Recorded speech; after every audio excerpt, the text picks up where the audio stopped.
धन्यकार जी महापुरुषों जी, आज रविवारीय सत्संग में जाने का अवसर प्राप्त हुआ। आप जी बहुत सारे संत पहुँचे होंगे और बहुत सारे संत नहीं पहुँच पाए होंगे किसी कारणवश। सत्संग के दौरान महापुरुषों ने अपने विचारों में तथा गुरुगद्दी के द्वारा जो विचार दिए गए उनमें कुछ सूत्र दास ने आप जी के लिए नोट किए, दास अपने लिए भी नोट किया है, जिसे आप जी संतों के संग साझा करना चाहेगा। प्यारी साध संगत, महापुरुषों ने अपने विचारों में कहा कि मनमत डुबोए गुरमत तारे, चलना मेरे मन गुरु के सहारे।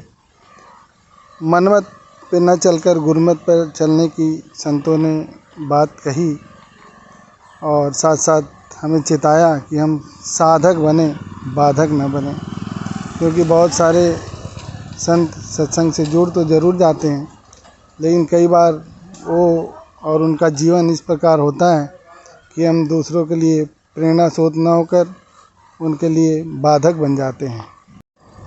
संतों ने अपने विचारों में कहा कि वो हर स्थान जहाँ पे हरि चर्चा हो रही हो, गुरु चर्चा हो रही हो, हरि यश गाया जा रहा हो, गुरु यश गाया जा रहा हो, वो हर स्थान हर पल सत्संग का ही पल होता है। संतों ने कहा कि भक्ति का अर्थ समर्पण है, भक्ति में शर्त नहीं चलती। संतों का भाव ये रहा कि हम किसी शर्त में खुद को बांधकर सत्संग नहीं आए, अपने आप को निस्वार्थ भाव से पूर्ण समर्पित रूप से सत्संग करें, सद्गुरु के प्रति पूरी श्रद्धा और निष्ठा रखें, पूरे विश्वास के साथ हम सत्संग आएँ, कोई शर्त में बांधकर अपने आप को सत्संग में न आएँ। संतों ने अपने विचारों में कहा कि सद्गुरु ने ज्ञान रूपी पारस हमें दिया है, जिससे हमारा जीवन सुहेला होना है, लेकिन इसके बावजूद भी यदि हमारा जीवन सुहेला नहीं हो पा रहा, आनंदित नहीं हो पा रहा, इसका सीधा सा अर्थ है कि ज्ञान हमारे कर्म में नहीं ढला है। ज्ञान को कर्म में ढलने की बात संतों ने अपने विचारों में रखी, कहा कि ज्ञान कर्म में ढल जाए तो जीवन का श्रृंगार बने। प्यारी साध संगत, संतों ने बहुत अच्छे तरीके से इस बात को समझाया कि हमें जो भी सद्गुरु के आदेश उपदेश आ रहे हैं उसे हमें जीवन में डालना है।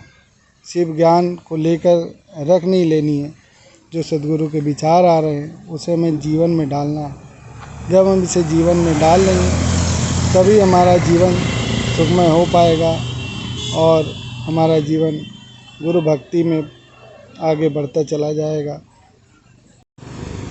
आज सत्संग के दौरान कई महात्माओं ने जिक्र किया कि वो मसूरी सद्गुरु के दर्शनों को गए थे।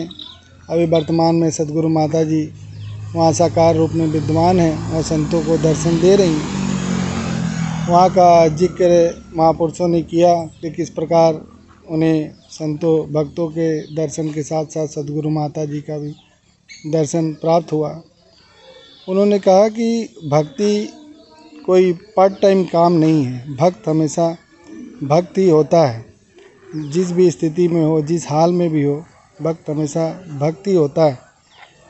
संतों ने कहा, एक प्रसंग का जिक्र किया कि जैसे संतों भक्तों का कई बार परीक्षा लिया जाता है, तो एक व्यक्ति एक संत के दरवाजे गया और नॉक किया। अंदर से बड़ी प्यार से आवाज़ आई, कौन है? फिर इन्होंने दोबारा थोड़े देर तेज़ से दरवाजे पे नॉक किया, फिर उधर से आवाज़ आई, कौन है? इसी प्रकार बार बार तेज़ से दरवाजे पे नॉक कर रहे थे। तो धीरे धीरे जो अंदर महात्मा थे उनकी आवाज़ में भी तेज़ी आने लगी। लास्ट में उन्होंने तेज़ी से बोला कि कौन बाहर खड़ा है। तो संतों ने कहा कि बस यही देखना चाह रहे थे कि अंदर जो बैठे हैं उनमें भक्ति आई है कि नहीं, वो भक्त हैं कि नहीं। तो संतों का इतना ही कहना था कि हम हर हाल में जहाँ भी हैं, जैसे भी हैं, एक संत वाला ही व्यवहार हमारा होना चाहिए। ऐसा नहीं कि सत्संग में बैठे हैं तो संतों वाला व्यवहार है। यदि वहाँ से इस प्रकार संतों ने अपने विचारों में जिक्र किया कि बाबा जी भी अपने विचारों में एक बार फरमा रहे थे कि मसूरी में लोग ठंडक लेने आते हैं, लेकिन संत महात्मा जहाँ भी होते हैं वहाँ ही हर पल ठंडक का एहसास होता है। तो इस प्रकार संतों ने निरंतर ही गुरु भक्ति में अपना जीवन गुजारने पर बल दिया और हमसे भी आशा रखी कि हम भी इसी प्रकार सतगुरु के वचनों को यूं ही मानते हुए आगे बढ़ते चले जाएं। विचार से पहले महापुरुषों ने अपने भाव रखे कि जब भी हम सत्संग आएँ निमाना बन के आएँ, अपने अहंकार चालाकी चतुराई को पीछे छोड़ के आएँ। सदगुरु के चरणों में जब सर झुकाएं तो अपना अहंकार अपना आपा अपना अभिमान चरणों में ही छोड़ दें।